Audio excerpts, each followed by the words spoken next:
E aí, será que é mieloma? Eu posso usar o termo mieloma múltiplo? Essa é uma dúvida comum do radiologista.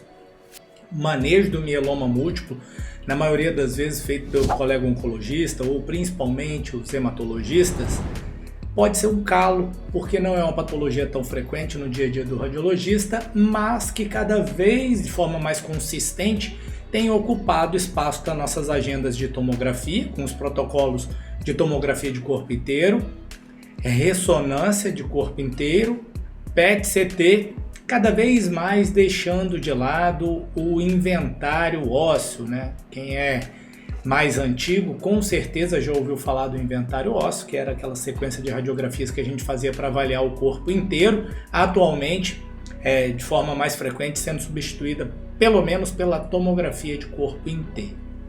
Então, a pergunta que a gente começou é, será que é mieloma ósseo? E para isso você tem que estar preparado para identificar esse corte tomográfico axial da bacia, na janela de osso, onde você vê uma nítida lesão lítica acometendo a asa direita do sacro. Então aqui a gente tem o sacro, os ossos ilho direito, ilho esquerdo, e nesta região a gente observa uma lesão lítica. A primeira dúvida que pode vir aí é, será que é lítica, será que é blástica, será que não é lesão? Para separar lítico de blástico, lítico é destruição óssea e blástico ou esclerótico podem ser trocados de forma, pode ser utilizados de forma cambiada, se refere à proliferação óssea. Então, uma agressão óssea que gera uma proliferação óssea para se defender ou para se regenerar, que acaba predominando a função blástica. Então teria uma lesão mais, abre aspas, branca, fecha aspas, do que nesse caso onde a gente tem uma lesão lítica. Se a gente está pensando que é uma lesão lítica, a próxima pergunta é uma lesão mesmo ou não é? Aí tem alguns critérios para você avaliar.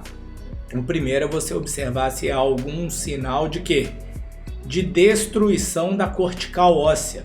Então, se a gente analisar de forma clara, aqui nessa peça sacral a gente consegue ver a cortical, e aí você sabe que a cortical óssea é caracterizada por esse osso mais compacto, mais branco na tomografia, né? Então ele é mais denso aqui, os cristais de hidroxiapatita aqui dão essa característica mais marcadamente esclerótica do que a outra região, a região medular do osso, onde a gente tem uma mistura de osso e medula óssea. Então, onde eu tenho só osso, naturalmente, pela gradação das densidades, vai ser mais branco. Então, eu tenho uma ruptura, áreas de ruptura da cortical nessa lesão lítica.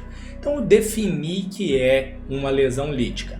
Nem sempre e mais provavelmente uma lesão óssea não vai ser chamada de mieloma. Tem vários diagnósticos diferenciais para a gente pensar numa lesão lítica.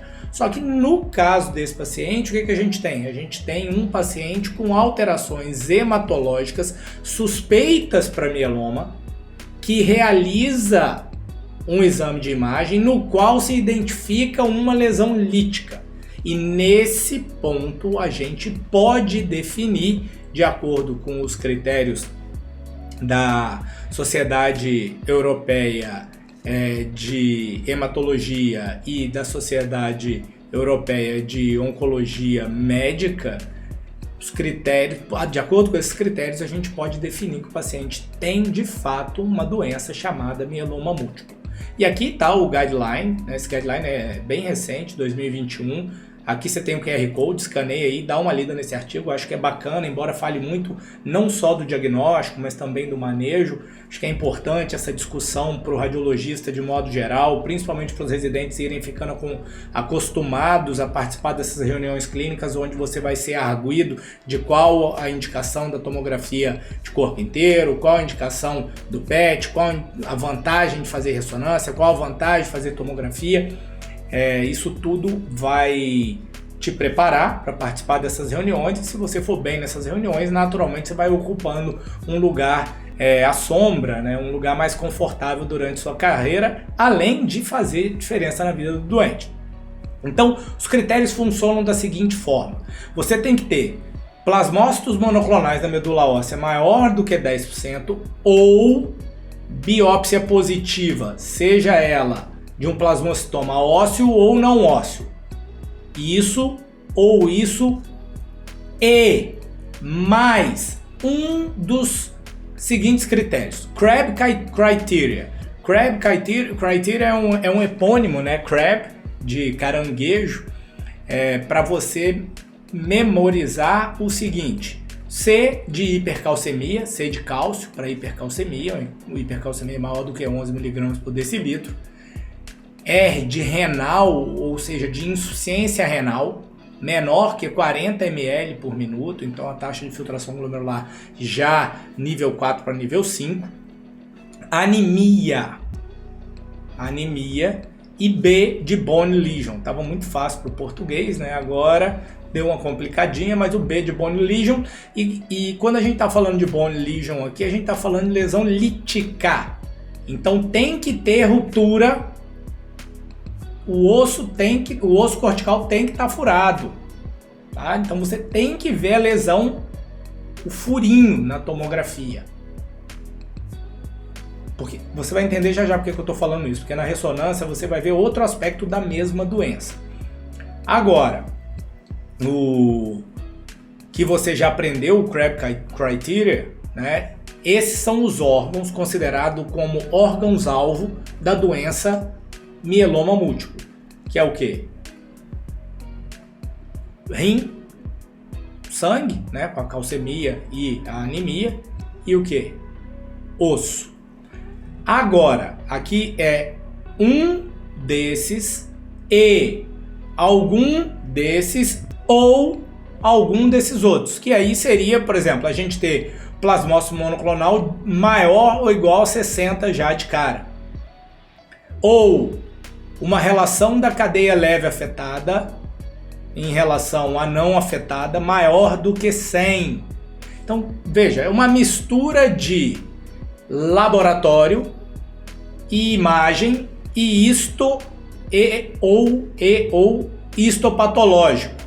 E aí, nesse ou, também entra a ressonância.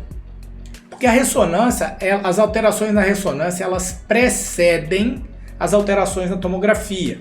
Porque na ressonância você vai ter a possibilidade de estudar a medula óssea com muito mais eficiência do que na tomografia.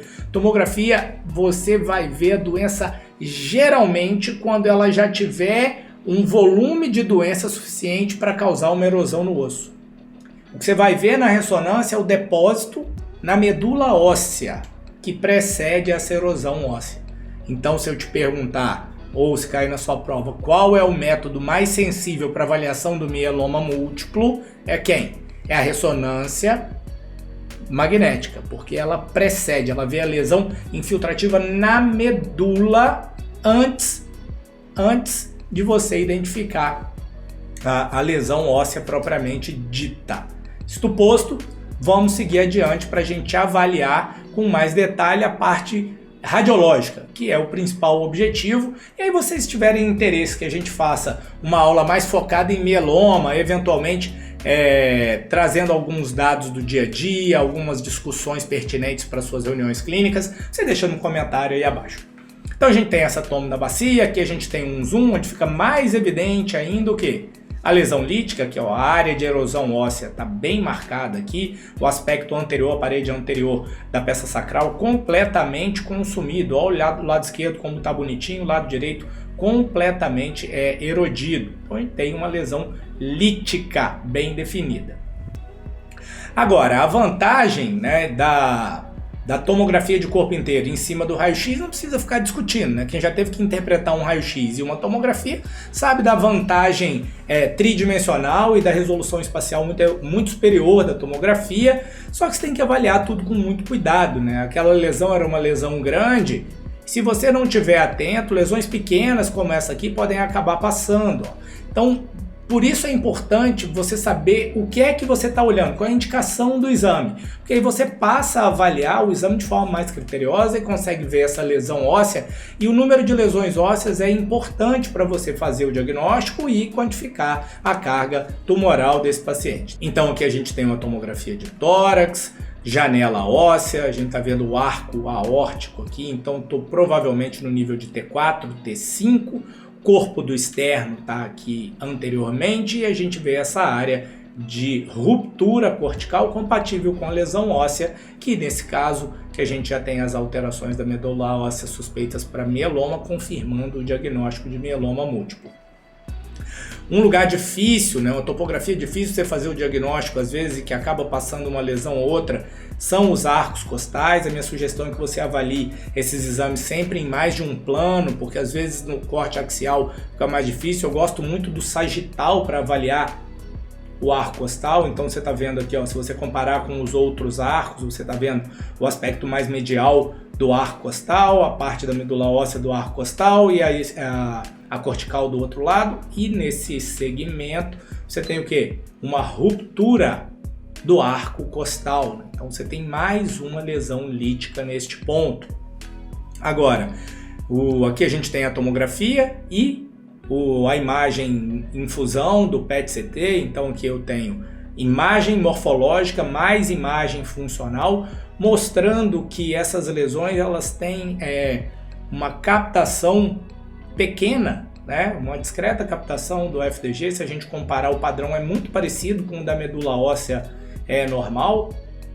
Há alguns estudos que correlacionam o índice de proliferação, o índice de agressividade dessa lesão com o FDG. Mais recentemente está se estudando critérios para a gente usar isso de forma prática, como a gente tem os critérios de Deauville para avaliar o linfoma. Tem até um artigo interessante que é o estudo Impetus, uma classificação um pouco complexa que nem todo mundo aderiu ainda, mas que tem sido trabalhada para ficar mais fácil. Tá? Isso é só para fazer um preâmbulo para te mostrar que tem um discreto aumento da captação, se você comparar com o resto externo que está normal. Se você procurar agora o arco costal, você vai ver que é mais evidente do que os outros arcos, congruente com as alterações morfológicas. Lembrando que nem tudo que capta é doença, naturalmente o FDG tem a sua distribuição habitual. Aqui a lesão do sacro, a gente vendo que ela também capta. E você pode estar se perguntando, se mostrou as mesmas lesões, então qual a vantagem do PET? A principal vantagem do PET hoje em dia é a avaliação de resposta terapêutica, né? Porque esses pacientes vão passar por tratamento sistêmico e depois vão regressar. E nem sempre esse osso ele vai retornar ao normal, mas ele pode parar de captar o radiofármaco. Então eu consigo quantificar isso através do SUV ou Standard Uptake Value, que é uma análise semi-quantitativa que a gente faz da quantidade do radiofármaco, ou para ficar fácil você entender, do contraste da medicina nuclear. O médico nuclear fica indignado comigo agora, né? Que tem nessa região. Tá? Então há uma tendência para muitos dos tumores que quanto mais o tumor consumir o radiofármaco, mais agressivo ele seja. Então isso serve para você ver prognóstico e isso serve 2 para você avaliar a resposta. E agora, para a gente fechar o nosso raciocínio, já que a gente identificou essas 3 lesões, confirmou o diagnóstico do paciente de mieloma múltiplo e discutiu os critérios para você definir, né, vendo agora que a radiologia faz parte dos critérios para se definir o diagnóstico de mieloma múltiplo, nem tudo que reluz é ouro, né? Então a vantagem de fazer a tomografia do corpo inteiro, que também está incluída no PET, que você avalia todos os outros sistemas, então você pode avaliar o baço, você pode avaliar o pulmão, e nesse caso a gente vê uma alteração caracterizada por aumento da densidade com um formato um tanto quanto distinto, né? Ela parece o quê? Parece uma consolidação com aspecto em gaivota aqui, né? Ela tem uma área mais comprida, faz um bico aqui. Por que eu estou falando dessa forma? Porque fica fácil de você ver que não é um nódulo, não é uma massa, e como ela é pequena, você não consegue ver aqui de forma clara tomograficamente se há uma perda de volume para você pensar em uma atelectasia. Então, o primeiro passo aqui é avaliar os brônquios para ver se tem uma distribuição, como ela é bifurcada, de brônquio. Será que impactou alguma coisa dentro do brônquio? A gente está fazendo um processo infeccioso, eventualmente com um padrão de pneumonia lobular.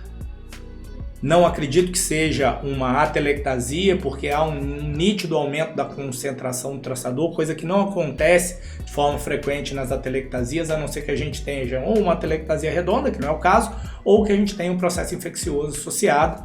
E isso também não tem aspecto de lesão secundária, metastática. Então a principal consideração para esse achado é que seja um processo infeccioso associado nesses pacientes. Lembrando que os pacientes com neoplasia são, abre aspas, imunossuprimidos, fecha aspas, até que se prove o contrário. Eles vão estar mais frequentemente relacionados a processos associados a processos inflamatórios infecciosos. Isto posto, esse é mais uma sugestão, né? Dessa vez um livro, né? Geralmente eu deixo um filme. Esse livro é muito interessante. Esse livro é O Menino, o Cavalo, a Topeira e a Raposa. Pode ter alguma variação aí na ordem dos animais. É um livro bastante interessante, porque você consegue ver o arco dramático da história do herói todo nele, né? Então é um menino fazendo uma jornada junto com esses animais. Cada animal tem uma característica completamente distinta do outro e eles preenchem vários arquétipos, né? Tem um mentor, então é bastante interessante. Não vou ficar dando spoiler do livro, principalmente para quem tem criança pequena em casa, tem filho como eu acho que é válido, que você pode tirar várias lições preciosas daí. Agora, espero que você tenha gostado do vídeo. Se você tem algum comentário que possa acrescentar a nossa discussão e enriquecê-la para que todo mundo possa aprender, você já sabe, deixa aqui embaixo. Se você achar que gerou valor para você e que possa acontecer com algum amigo seu, compartilha. E se você for novo por aqui, me dê aquela moral, clica ali e assina o canal. Isso vai ajudar o canal a crescer e a gente a trazer mais conteúdo para você. A gente se vê no próximo vídeo.